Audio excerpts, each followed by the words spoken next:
রাধে রাধে বন্ধুরা, আশা করি তোমরা ভালো আছো। আমিও ভালো আছি। আজকের রান্না করছি কাঁচকলা ডালের বড়া দিয়ে ঝোল বানাবো। আর ডালের বড়া বলতে ছোলার ডালের বড়া দিয়ে কাঁচকলা আলু ঝোল বানাবো।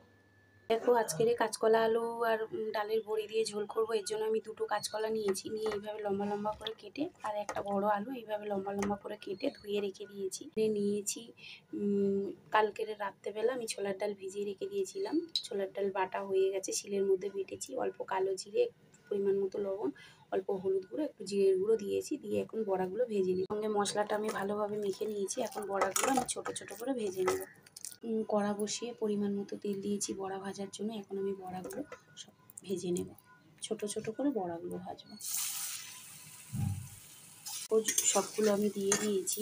আর আরেকবার ভাজতে হবে, মানে দুবারে হবে, যেহেতু আমি অল্প ডাল নিয়েছি, মানে 100 গ্রাম ছোলার ডাল নিয়েছি, দুবারে ভাজতে হবে। আর দেখো, বড়াটা একদম ভালোভাবে ভাজা হয়ে গেছে। আমি উল্টিয়ে পাল্টিয়ে দিয়েছি, একদম লাল করে ভেজে তুলে নেব। ভাজা হয়ে গেছে, এগুলো আমি তুলে নিয়ে বাদ বাকি বড়াগুলো একই রকম করে ভেজে নেব। দেখো, তেলের মধ্যে আমি হাফ লঙ্কা দিয়ে দিয়েছি। আমি কিন্তু আর তেল দিইনি, বড়া ভাজার ওই তেলেতে আমি রান্নাটা করব। এখন আমি গোটা জিরে অল্প একটু, আর অল্প একটু দারচিনি, একটা লবঙ্গ আর একটু হিং ফোড়নে দিয়ে দিচ্ছি। ফোড়নটা ভালোভাবে ভাজা হয়ে গেছে। এখন কাঁচকলা আর আলুটা দিয়ে দিয়েছি। এবার ভালো করে ভেজে নেব। মতো লবণ দিয়ে দিয়েছি, লবণ দিয়ে আমি একটু নেড়ে চেড়ে নিচ্ছি।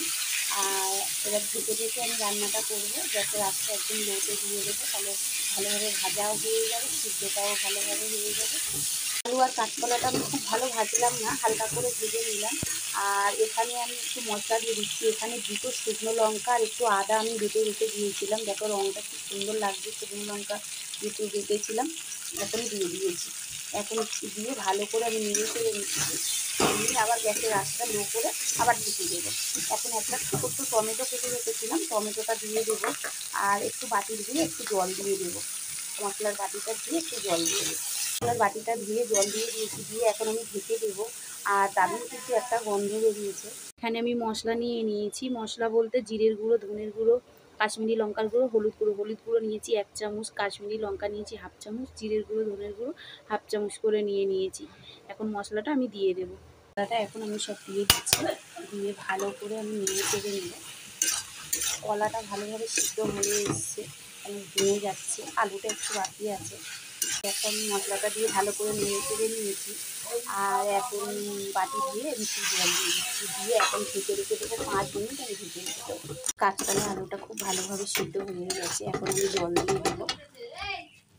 আমি জল দিয়ে দিয়েছি। বেশ কিছুটাই জল দিতে হবে, যেহেতু ডাল আছে, অনেকটা টেনে যাবে। এর জন্য একটু বেশি জল দিতে হবে। ডালের বড়াটা দিয়ে দিয়েছি। এখন এবার ফুটিয়ে নেবো ভালো করে। খুব সুন্দরভাবে ফুটে গেছে। আর আমি 3টে কাঁচা লঙ্কা গোটা দিয়ে দিয়েছি। আর আমি সামান্য একটু চিনি দিয়েছি। আর লবণ লেগেছিলো, লবণও দিয়েছি। আর একটু ভালো করে ফুটিয়ে নেবো। আমি ঝোলই রাখবো, কেন ঝোল এতটা থাকবে না, শুকিয়ে যাবে। যেহেতু ডাল আছে আবার কাঁচকলা আছে, মানে দুটোতেই ঝোল টেনে নেবে।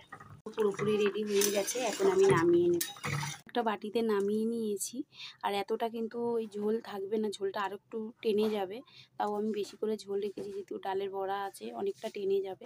দেখো, দেখতে কিন্তু দারুণ লাগছে। আর এইভাবে যদি রান্না করা যায়, খেতে দারুণ টেস্ট লাগে।